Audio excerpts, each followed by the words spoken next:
else can hear you. Wait. Yes, I can hear. I can hear now. Okay. All right, thank you. Hi, everybody. My name is Paul Ferry. As John said, I currently work for Rehab Service Administration with DES. Today, I'm coming to you as the Home Mod coordinator, though. What I generally want to do is I want to tell you a little bit about myself, pretty much where my story started with this journey that I'm on. I'd like to show you some photos of, what we've done, like before and afters as far as home mods, and I'll open it up to any questions.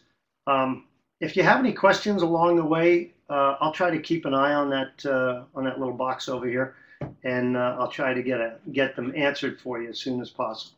Okay. I'm going to jump ahead one page. I want to tell you a little bit about myself. In 1996, my partner Joe and myself were just two handymen. We were just starting out, and we got a phone call from a gentleman named Russ Bull up in the Flagstaff area. I think you guys know him up there. And he asked if we could put in a grab bar. And we just looked at each other, and with all the confidence in the world, we said, of course we can do that. And we knew nothing about grab bars. So we went to an architectural digest, and we got a pretty good understanding of what grab bars were. We installed it. We really didn't understand disabilities at that point. We just understood the construction component. So over the next couple of years, we went from grab bars to a roll-in shower to a ramp to some of the things that you're going to see today. That's, we just kept going. We closed the business down in 2012 when I got an offer from the state to come and really be able to do this all over the state with a larger audience. And I thought that was pretty good. I was getting into my 50th year of life, and I said, well, how long is my back going to actually hold up? So coming in with the state really gives me a lot of opportunity to explore really how far we can go with the component of independent living, which is really making it easier for folks to come in and out of their home. I was a contractor from '98 through about 2012. I had a remodeling license. We were never more than a 2 or 3 man company. And I'd like to say we had a lot of fun with it over the years. We served a lot of people, about 3 clients a week. The C.E.A.C that you see on the screen is Certified Environmental Access Consultant. It's basically a certificate that says, you've put in a lot of time with people with disabilities and construction, and you have a good understanding of the two. So, that's something I like to keep up. The coordinator position with the state, that really, there really wasn't a position. When I got there, it's, if an OT or occupational therapist went out and did an evaluation, they would just hand the contractor the evaluation, and it was up to the contractor to figure it out whether it was right or wrong. Well, since I've got there, we've tried to change that a little bit, so it's more of a team effort. There's follow-up by the therapist and myself. The clients have an advocate with their counselors and myself, so that's worked out really good. And also, I'm part of the assistive technology unit where I work, which gives me a little bit of experience now with vehicle modifications, and also assistive technology in the workplace, and also how some of the technology is going to affect the home modifications. And I'll talk a little bit about that later. So if you came here, I hope you came here to kind of explore, the next part, which is where to begin. Whether you have a disability or an injury that, or you maybe have just family members that might have one or the other, or both, and you're just not really sure which direction to go, I'm going to try to give you a little bit of the things that you need to know about that. The first thing you really want to know is understand the disability or the disease. Do some research, get to know what this injury or disease or disability is. Really get to know that well, because you're going to be your best advocate when you go to try to, decide what's going to work best in my home. Is it a short-term is this a short-term injury or is this a long-term disability? Is this disability going to be progressive? Or are you going to be at the level, the ability level that you are today, tomorrow as well? Other things you want to consider is repetitive motion. For example, if I use a wheelchair every day manually, is it going to affect my shoulders? Is it going to affect my hands?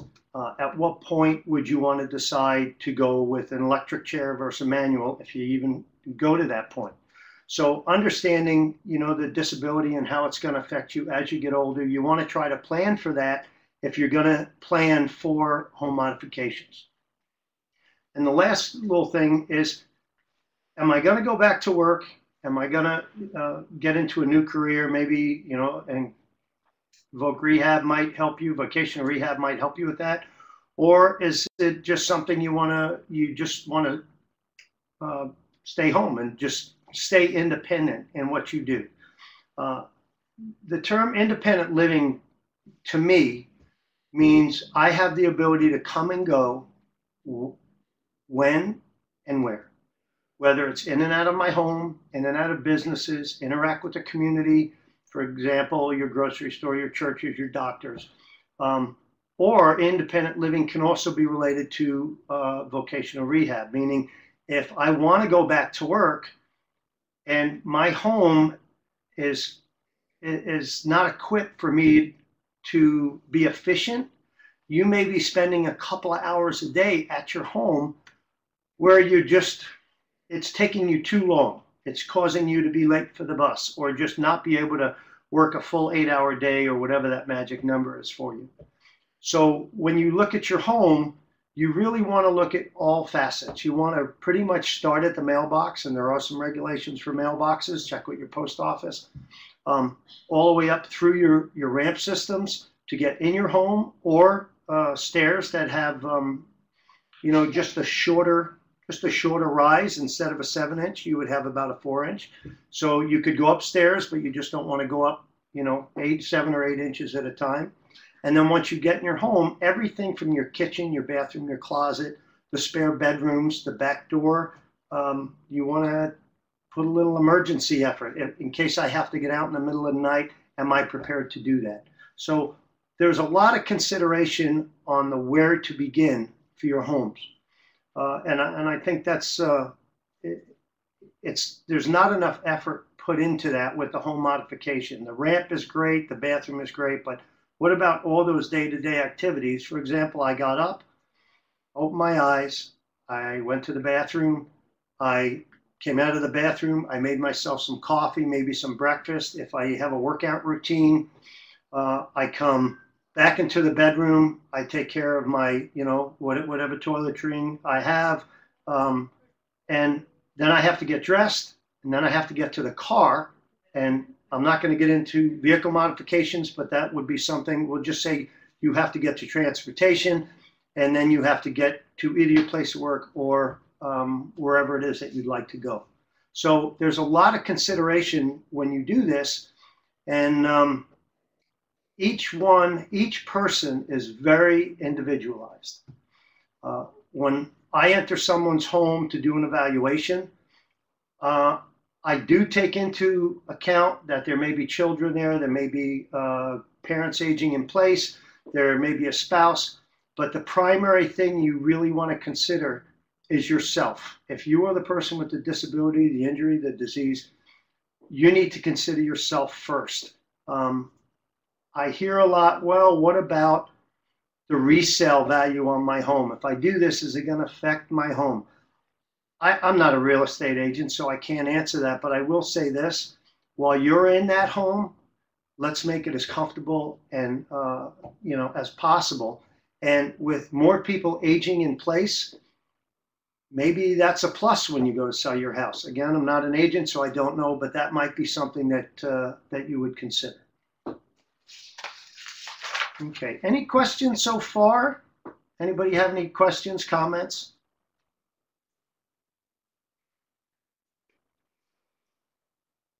Okay.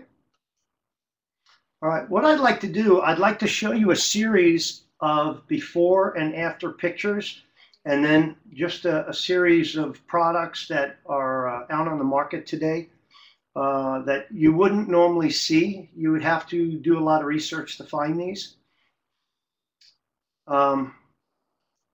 So first thing I want to talk about is the entry and the exits to your home.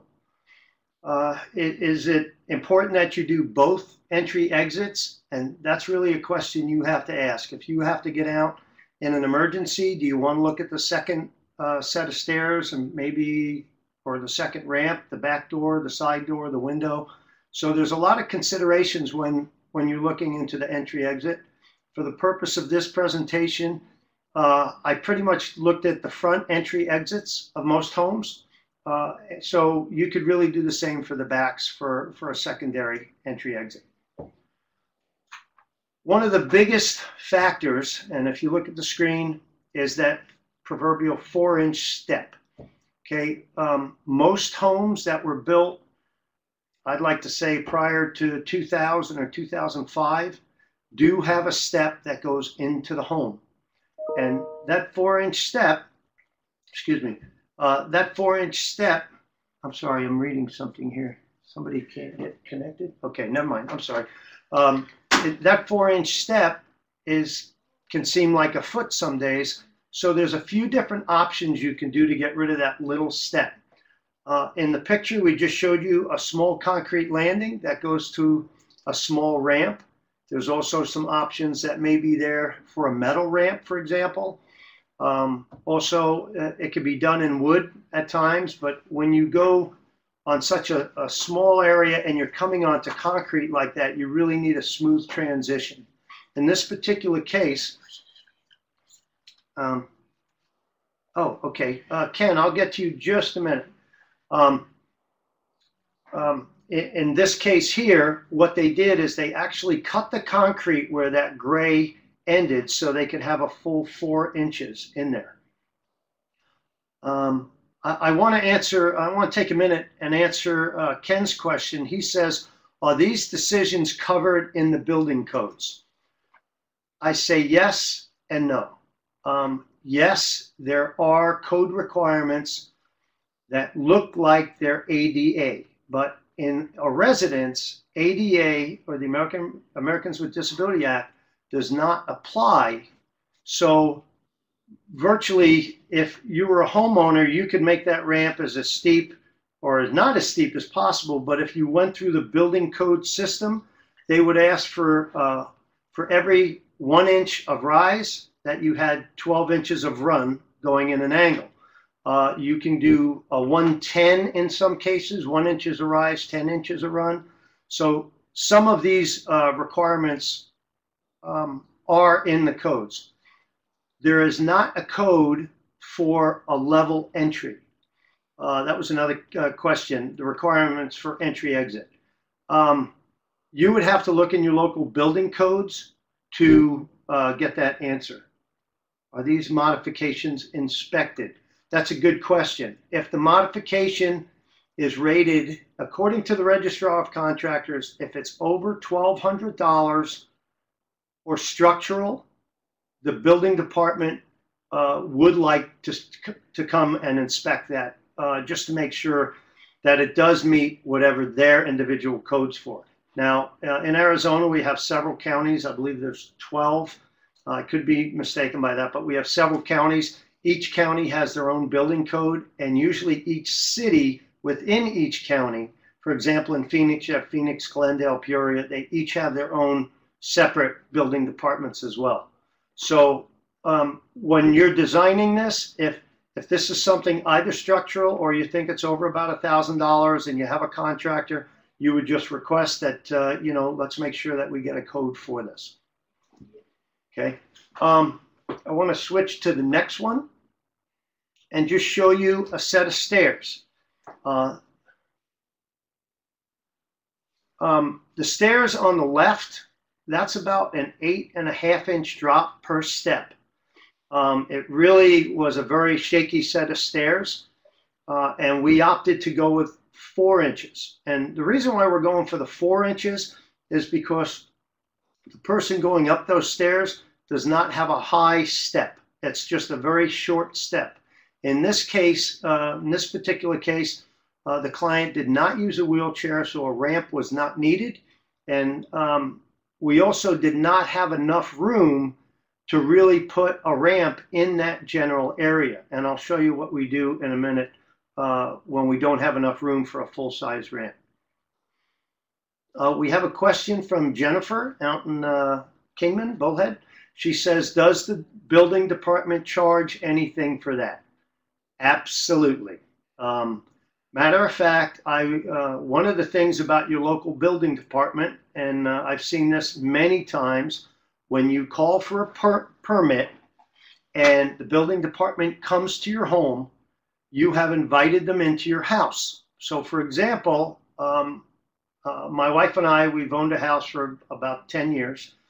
And there was a carport that was out. It was just a metal carport in the front yard. And I was putting a closet on the back of the house. When they came out, they did two things. They said, do you have an attic? And I said, yes, I do. And they asked me, are your smoke detectors hardwired?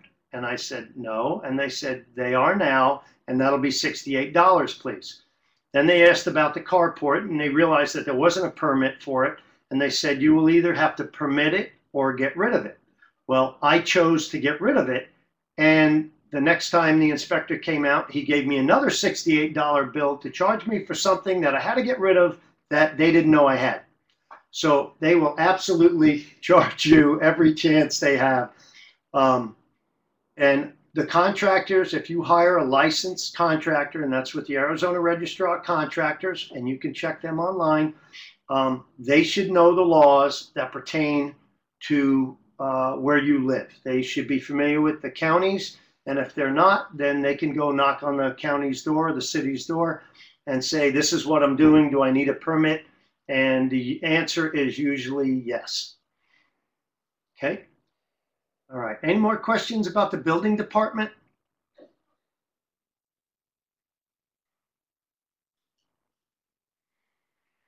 Okay. I want to show you just a small ramp. Up on the left, you could just see an exit from what looks like a back patio. There's just an open patio.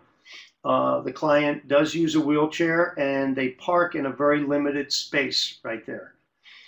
So basically, the landing is the existing patio, which goes downward to another landing and then downward again. My personal preference for ramps, you could see the gray material on the bottom. The gray material is one of the new synthetics, such as Trex, and Trex is just one of the name brands. There's a few different ones at your local hardware stores. The nice thing about the Trex is it has a light finish to it, like a non-slip. I don't want to say a full non-slip, but it has a light finish to it that would prevent slipping in just light weather. And the nice thing about that is it just doesn't wear out. It requires a little bit more structural underneath, but once it's complete, it lasts quite a long time. We were talking about earlier if we don't have enough room for a ramp. I want you to look on the left. There's 3 steps that total about 24 inches. And then there's a step from that existing landing with the carpet on it that goes into the door. So for example, there's about 30 inches of rise, what we call rise, on that existing set of stairs. This client was going to be using a wheelchair, and she really needed another option because she could not navigate the stairs any longer. Now, if you look on the right, that is called an elevator lift. There's a few buzz terms. MacLift makes one, Braun makes one, and there's 2 or 3 others on the market. There's a few more on the market, but basically what it does, it lifts you straight up. If you ever want to do a lift, there's a couple of safety features. For example, the top door will close automatically, the top gate, I guess you would call it, and it would latch. So nobody could open the door and fall. You know, if say you had kids over and they opened the door, there would be a 3-foot drop if that lift was down. The other thing is called a safety pan. which is underneath the carriage or the body. So if, for example, you have a dog and your dog is underneath, when that lift comes down, there's actually a safety pan that triggers that unit to stop. Okay. We do not want, could be an animal, could be a child, whatever the case is. It could just be something stuck under there. We don't want you to come down and either hurt the lift or, you know, injure the animal or what may be underneath of it. We try to always put a set of stairs on the right, because if, for example, your friends come over, you don't want to wear your lift out prematurely. So a set of stairs is something you always want to put on there. And the last feature about the lifts is you can get a battery backup. It's a small 12-volt battery that sits right in the unit. It's probably good for about 3 to 5 years. It runs on a small trickle charger, so you're not getting a big draw on amperage. And like I said, if the power goes out, the lift will still go up and down. I've got a couple of more questions. Dan sent me a couple of questions from West Phoenix. Hey, Dan. He wanted to know, I'm going to go back one, and we're talking about this synthetic. It is a synthetic. It is made with, I don't know the exact recipe, but most people call it plastic, but it is actually, it's part plastic, it's part wood products, part glue products, and they've just formulated it for different colors, but mostly a flat application. When you talk, what is the max weight limit for the ramp? I don't know that exact number, but I will say this. If you have a wooden platform or a wooden ramp, which means you, instead of those slats being synthetic, you would run what's called a 24-inch center frame underneath of it, which means like looking underneath, every 24 inches, you're going to have a rafter that goes up and down with the ramp. Okay. With the synthetics, your limit is 16 inches. I've seen people do it with 24, and what happens is it will warp and eventually crack from the strain. But with the synthetic, with 16-inch centers, I would go to the manufacturer and check the specific design of that. If, for example, you were, and I'll just say you were a 250-pound man with a almost 300+ pound wheelchair, so you could tip up to 600 pounds. We have done the same design, and as long as underneath the ramp is supported, the ramp or the landing and the synthetic material I've never seen it break, and that's just my experience. Hope that answers your question, Dan. Okay, I just want to show another application for an elevator lift. This particular property, where you could see the wall where it had that little indent on the left, up about 3 feet. Just above that was actually, that was just below that, excuse me, it was actually the street level. So on one side, we put in a landing that's large enough to receive a vehicle ramp, and it'll also get to the asphalt in the street. And then between the elevator and where the home was, which was about 12 feet away, we did another concrete run, which was just flat and level, pretty much to grade. Again, all the same safety features. It has the battery backup.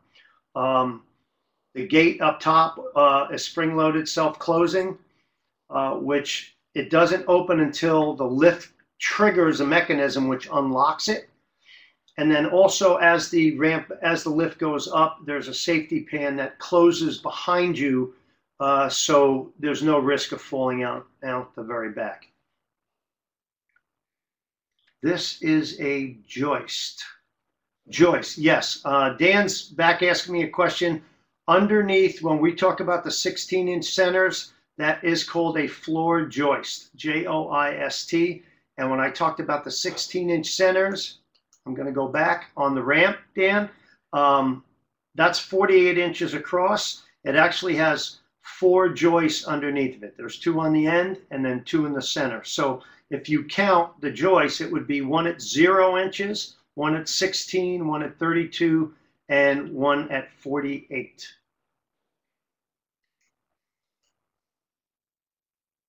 Okay, we have a few people typing, and all right, thanks, Dan. You're welcome. Okay, I want to go to this. Now, if you remember the elevator with the set of stairs, that was that little drop-off that we had. And the reason I want to show you this is the new deck actually came level to where the door was. So instead of having 6 inches that go down right here, we have a nice smooth transition. Now, one of the things that we had done is you could see this plate on the door. That is called a PEMCO, P-E-M-C-O. Okay, the PEMCO threshold will actually, well, first you would take this threshold off, which is about 1 to 2 inches above the floor level, and you'd put a more flat threshold. And then because you have a gap where the old threshold was, the PEMCO will extend the door down without having to replace it. And Mike is asking, why wood on that ramp? That particular ramp, the client actually chose to go with the wood. Now, I want to go back a little bit just to make sure. If you see this, if you notice above this wood, because this is the same picture, Mike, if you look above it, it is undercover. And the particular client asked if, she said, I really don't want the synthetic. I like the look of real wood. Can we do that? It's actually less money to do the wood, but it does require more maintenance. Every 1 to 3 years, you need to sand, stain, maybe put a finish coat on it like a urethane to keep the splintering off the top rail. So part of what I did as a contractor for years is I gave choice. We can go with the synthetic. It does cost a little bit longer, but the maintenance is far and few between. It's a lot less. Some people do like the wood, and that's their choice. We price it. It's a little less money, but in the long run, it might end up costing you a little bit more money. Okay, Mike, I hope that answered your question. Okay, I want to show you a few different bathrooms. Now, again, bathrooms are going to be as unique as the individual. Now, if you look on the left, this is, I don't want to say typical of a mobile home. Mobile homes, they love putting those very, very heavy tubs, very hard to get into tubs in. In this particular case, the client did not want it anymore. Now, we did have to leave the egress for the window, so you could see on the left when we put the roll-in shower in, we left a little space so they could still access the window. But I want to talk about this particular product. This particular product is made by Best Bath, and there are several other companies. I used them for years, so you'll see a lot of Best Bath because I've used them. I know they work. They're strong. The first thing you notice is the little gray collapsible threshold. What that threshold does is if you use a chair that is actually a showering chair, whether it's propelled or non-propelled, it's collapsible and you could literally roll right into the shower. So there's not really a bump going in. Now in this particular case, she just didn't want to have to lift her leg over 3 or 4 inches because it was a large effort. So we ended up just putting a couple of grab bars and a drop down bench that she could sit on. Now, unfortunately, the shower curtain is blocking the valve, which is on the rear wall. Most times, what we call the wet wall is on the left or the right side of the shower. And in this particular case, it's right there. Now, you could see the shower head with the hose. We'll see another one of those in a minute, but that actually fits in a cradle that would also fit where the regular shower head goes at standard height. This shower head's made by Moen. It's also a 7-foot hose, and the hose is just a smooth plastic. Now, some of the plastics that you might buy at your local hardware stores can actually pinch the hair on your legs, and it may not seem like much, but these hoses by Moen, they're smooth. They seem to last a lot longer than the braided hoses that you could buy. And also the shower head itself has a small handle that you could put your hand through while if you decide to take it off, the handle goes over your hand, and then you're not worrying about the handle falling down.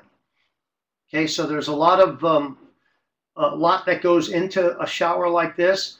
The walls on this are also a best bath wall, opposed to, say, what you see like a fiberglass, standard fiberglass wall. These walls have a 1/2 inch fiberglass or a 1/2 inch plywood behind the fiberglass. So one of the greatest advantages, for example, if you're aging in place or if your disability changes, whatever the case may be, you can actually move the grab bars, and with a fiberglass repair kit, you can actually patch those holes so you'd never see them. Okay, the shower curtain, one of the ones, Best Bath, again, they make a very heavy weighted curtain, because one of the things that could happen if you don't place the curtain right, or if the curtain's up too high, you're going to get a lot of splatter on the floor, a lot of water that goes over. With the heavier shower curtains, you can pull them closed, and you might get a little bit of spill on the other side, a little bit of splatter off one of the corners, but it'll really hold a lot of the water in place.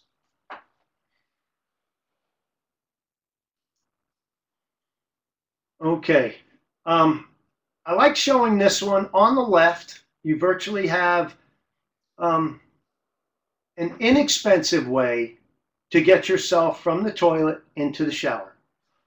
Sometimes economics really says what you're going to do. And in this initial case, this is what the client had. He had a riser, and then he had a transfer bench. One of the biggest advantages to what he had is he could transfer straight across.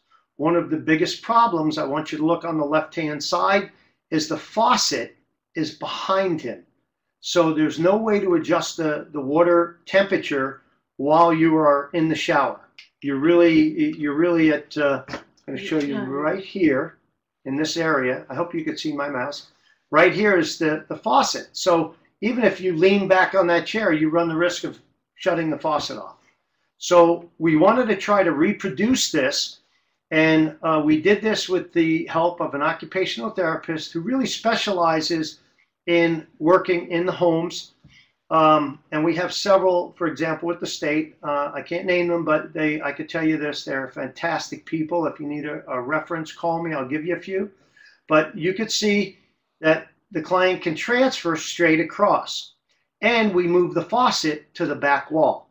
Now, if I need to use the shower, for example, there's actually a wall mount up high that I could put there, or if the client is sitting down, they have a wall mount unit, and again, it's the 7-foot hose, it's the handheld. That handheld also has a thumb control to reduce the pressure as well. So for example, if you just wanted to lower the pressure, if you wanted that head on your lap, then you could do that as well. There's another picture, because when we finish this, one of the keys to this is making sure it's going to work. Now, we had initially left it like this, and a few days later, I got a call from the client, and they said to me, they said, you know, I don't have any back support. I'm slipping. So we asked the OT to revisit this, and this is what we call best laid plans. When you set out for a project like this, you're going to do your very best to get it right.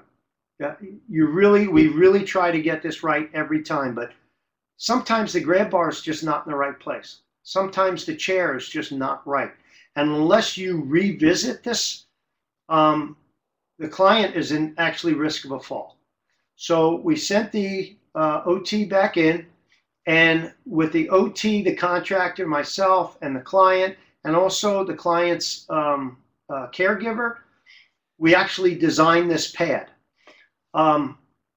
There's one component, unfortunately, that you can't see, and that's a rubber mat that we put down over that tile, because even though the tile is 2 by 2, 2 inches by 2 inches, the client was still slipping a little bit, so a small pad was recommended for that. The nice thing about this is one little pull pin takes the back rest off, so if they need to take it off to replace it, to clean it, to maintenance in any way they can.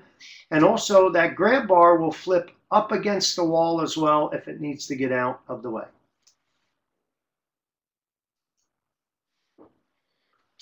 I want to show you this just because you never really know where the grab bars are going to go. Placement of the grab bars usually doesn't happen until the walls are up. So in this particular case, this is just a standard fiberglass. It's called FRP, fiber reinforced paneling. It's a lesser expensive way to do the walls, but the only thing you have to do is make sure on the walls you either put plywood or you put 2x6 backing in the walls approximately where you would like to put them. A lot of concern, well, what if I don't have wood to attach to? There's several products, and I think Home Depot and Lowe's both have it. They're called the Wingets, and basically they will go into the drywall and hold between 250 and 300 pounds per attachment, which means that grab bar would have about 600 pounds of pull, even with drywall. So if you need to put grab bars in, but you don't want to remodel your whole bathroom, put plywood or wood in the walls, Winget would be a great product. And it's just like it sounds, W-I-N-G -IT. You can use that. Now here you can see a little bit better picture of that shower head with the handle. You could see that gray handle, and that's what you would put your hand through.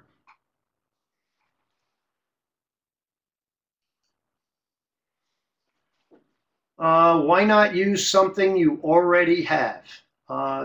This particular client had a nice little unit that his sink was in, but he couldn't get under it. And he was, and I'll use the term side saddle to brush his teeth and to do his morning chores in there. So he said to us, he said, I don't want to lose the storage.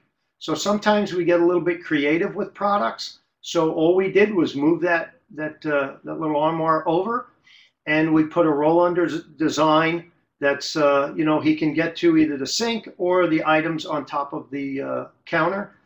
You can also see there's protective covers on the drain. You do not want to run into a chrome drain or even a plastic one, because they sometimes do have a little bit of a sharp edge. I don't mean sharp, you know, like knife sharp, but they're just abrasive edges, and you don't want to get a cut anywhere down low, especially in the morning like that. You know, because that can lead to an infection, and we know where that usually goes. So this is what we sometimes do, reuse what we have, and it really was an inexpensive mod. Now, we did do other things here. We did a roll-in shower. That's why you could see the floor had changed. You know, we did the 2x2 tile again on the floor. The 2x2 is good because it doesn't slip as much as, say, a 12x12 or a 20x20 inch tile. The 2x2 with the grout actually acts like a non-slip. So even if you had that in the shower, the risk of fall is reduced greatly. Okay, grab bars. Grab bars have changed since 1996 when Russ Bull called and said, can you put up a grab bar? We went to the local durable medical equipment store. We bought a chrome grab bar, which was just a plain chrome grab bar, and we put it up. For example, if you look at some of the safety features around the grab bars now, they have covers on them, which protects the screws, so in case you reach back there, you don't get scratched. The one on the top left is actually a combination towel bar, grab bar. Many of, and I will say, do I dare, many of your homes have those two holes in the walls where the grab bar was that had the little very thin chrome towel bar. With this, you can either put supports in the wall, or again, you could use the product like the Winget to really enhance that space so you have something decorative yet functional. Toilets, another place, the toilet paper holder right next to it. The same thing, when you're getting up and down off the toilet, that's about where the toilet paper holder usually sits. So again, you have function and form, looks nice. Healthcraft is a good place to look for the grab bars, Healthcraft Moen. Even your Home Depots, they have some. One thing, I apologize, I didn't get to show, and I'm going to go back a few and try to show you. These grab bars right here on the right, they actually are peened. In the old days, they used to be what they call knurled. But knurled grab bars actually are indented, where peened are out. they found the knurled grab bars would retain water and increase the risk of mold, where the peened grab bars would shed the water away from the grab bar and eliminate the mold that could accumulate in those tiny little spaces. This bathroom here, you'll know because that was the one that we did the brown tile a few ago. This is called an offset. This is a 30-inch drop-down offset grab bar. When I was buying them, they usually were straight. Matter of fact, you could see the one in the prior bathroom, and I'm going to go back so you could see the ones we don't traditionally use. These are traditionally what we had used in the past, and I'm going to show you the advantages to the offsets. When you go down, you're holding the top. When you go up, you're usually pushing off this. If the bar was straight, you would actually find your wrist to get cramped. These, when you grab that bottom one, and the one on the opposite side would actually be opposite this. It would be higher on the top right, where this is higher on the top left, and it helps you push up. Okay, these are really effective. We have used these bars for several different applications. I've actually put a couple in an office that helps the client get up from the chair. They roll back to the wall and it helps them get up from the chair a little bit easier. Down below, this is called the Dependabar, D-E-P-E-N-D-A--B-A-R. The Dependabar, the nice convenience is if you have a shared bathroom. You don't need to have the bar out all the time. It's not intrusive. It will just sit up against the wall. And if you look on the wall, you could see these 4 pegs. You can also put this type of bench that gets out of the way as well. So if, for example, you have 1 bedroom in your house and you can transfer to the tub, this may be an option versus taking the bathtub out completely.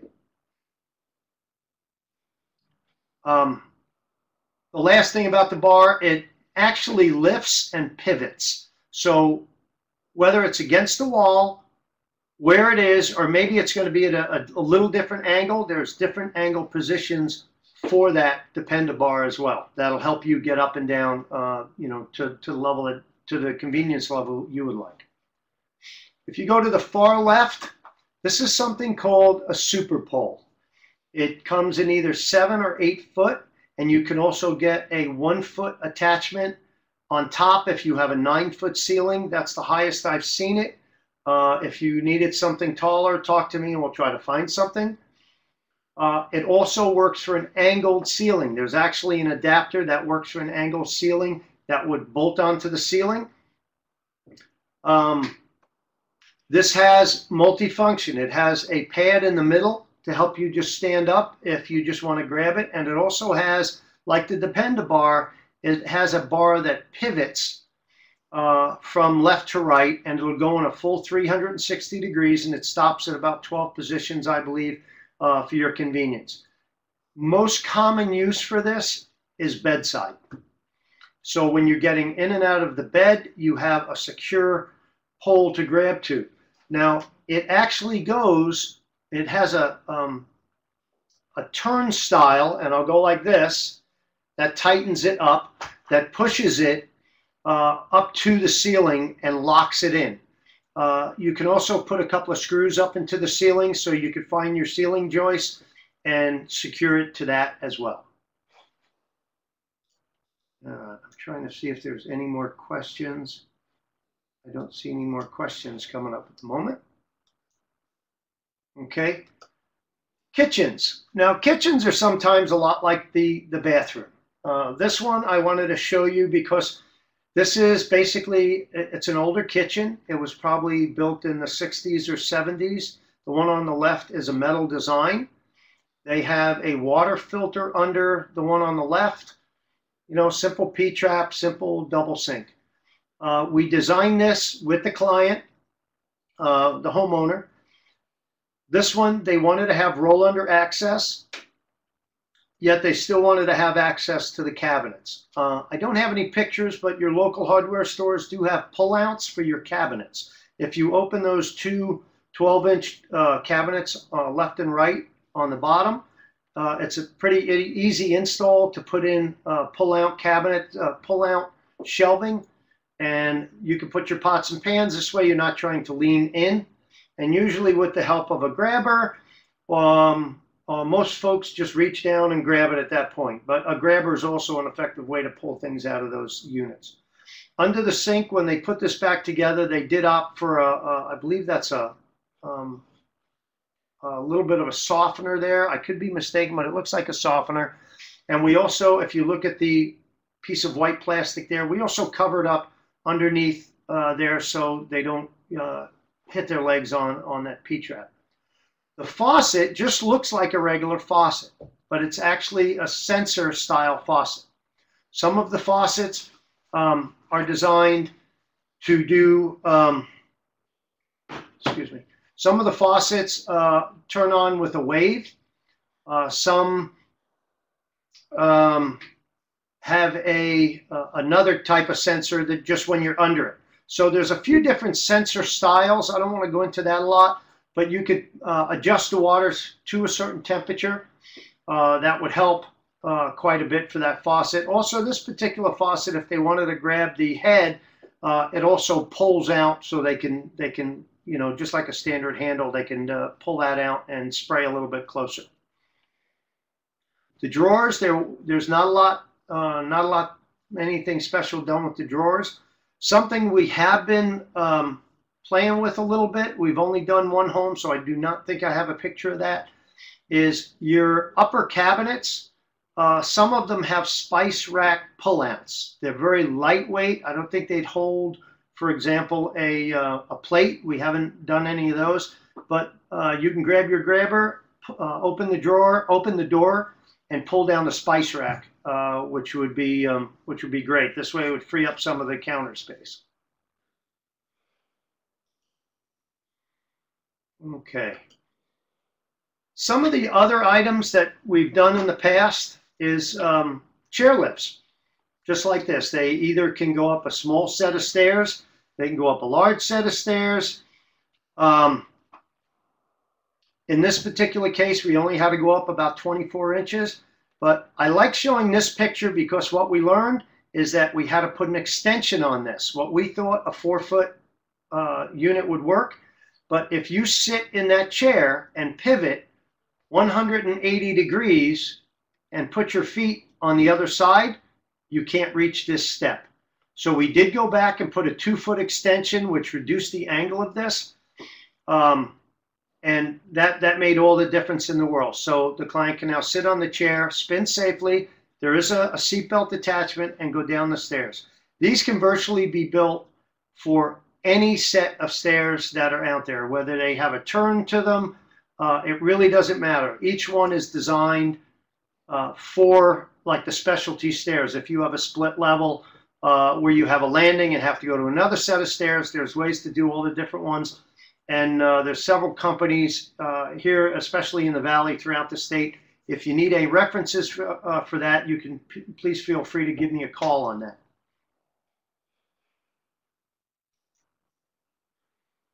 This is probably the greatest invention ever. It's called either a swing away or an offset hinge. The offset hinges, if you look on the left, your doorknob, now this, for example, is a 28-inch door. So between the corner of the door, not the frame, and the other side where you would come through, for example, with a wheelchair, is about 26 to 26.5 inches. When you put the offset in hinges on, whatever the measurement on the door is, and this door is about 1 1/4 to 1.5 inches, it's going to increase that opening. So if you just rub, so to speak, a little bit with a chair as you're going through, you may not need to change the whole chair. And these come in a variety of colors and sizes. They come with 3 screws or 4 screws. They do not come self-closing, though. That's the only thing that we haven't found is a self-closing offset hinge. For example, most garage entry doors are offset hinges. Or non-offset, there's self-closing, excuse me. Most garage doors are self-closing hinges, and it's not recommended that you put self-closing hinges or non-self-closing hinges on a garage door. That may be code as well. Real quick, I want to talk about the deaf and hard of hearing. This is a silent call system. It's one that we did put in someone's home. You have a base station that shows your different alerts. This is the pickup for the phone. You have a doorbell.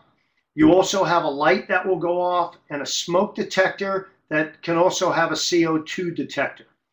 Okay, now the way you know they're going off is two ways. You can either wear a watch, but unfortunately the watch won't tell you the individual alert, or you can wear a pager. So is it the doorbell? Is it the smoke alarm? Is it the telephone? Is it another alert system in the home? Okay, these are for a safety issue. They are very, very important. If someone knocks on your door and you are deaf or hard of hearing and you don't hear them, especially if, you know, your neighborhood may not be the best neighborhood, and I say that, you know, with all the love in the world, but you don't want somebody invading your home because they think you're not home.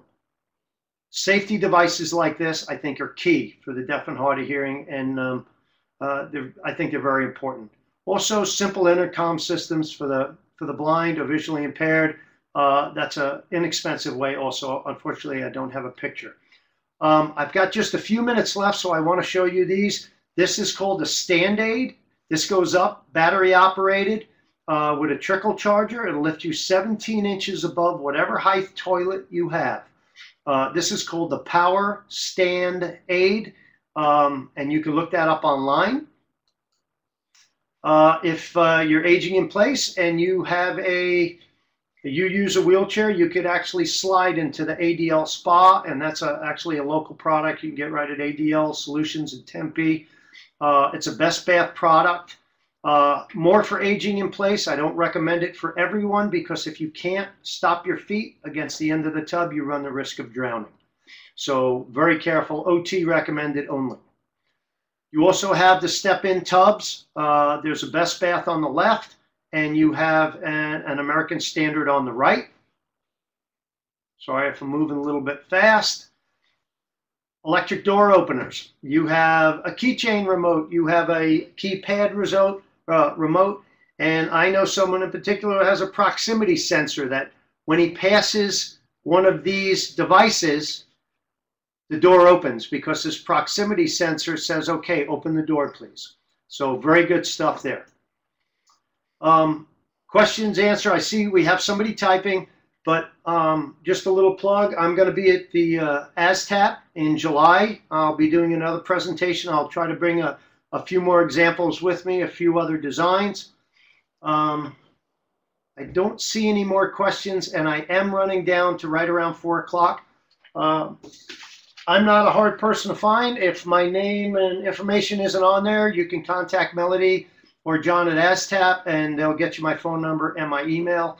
I'd love to talk to you more, but I'm running right up on 4 o'clock. So can we take a few questions? Yeah, you're okay. Okay.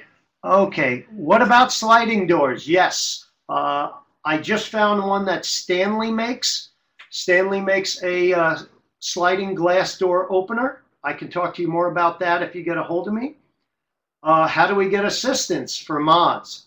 Please give me a call. Part of the folks I work with, we have a few different programs. I can also give you a lot of other references. Environmental control units into your home modifications. I wish I had time for that. Yes, we do. That's a whole nother subject, but we have a few systems that we have done where I can I get up in the morning, but I can't get out of bed. I have to wait for assistance. I can talk to my computer, wake up, TV, call Bob, turn air conditioning up, turn air conditioning down. There's actually a company in town that's doing that already. Again, I don't want to, show favoritism, but there is a company local that can help you with that. Who covers the Phoenix area? Give me a call. I'll give you all the information that you want, Cheryl. I will inundate you with information. Mike, you're welcome. Jennifer, you're welcome. It's always good to see you up there. Dave, great to see you. I really want to thank everybody out there for coming. to this. If you like, if we went kind of too fast or you'd like to see it again, I know this is being recorded, Melody. All right, Yeah, Melody says, yes, we're being recorded. And also, please get a hold of me. Part of what I do with the state, with my independent living component, I am the IL coordinator for rehab services. Part of it is finding referrals for people who call us. So again, thank you very much for participating with this and showing up and listening to me. And I look forward to seeing you in July. You guys have a great day.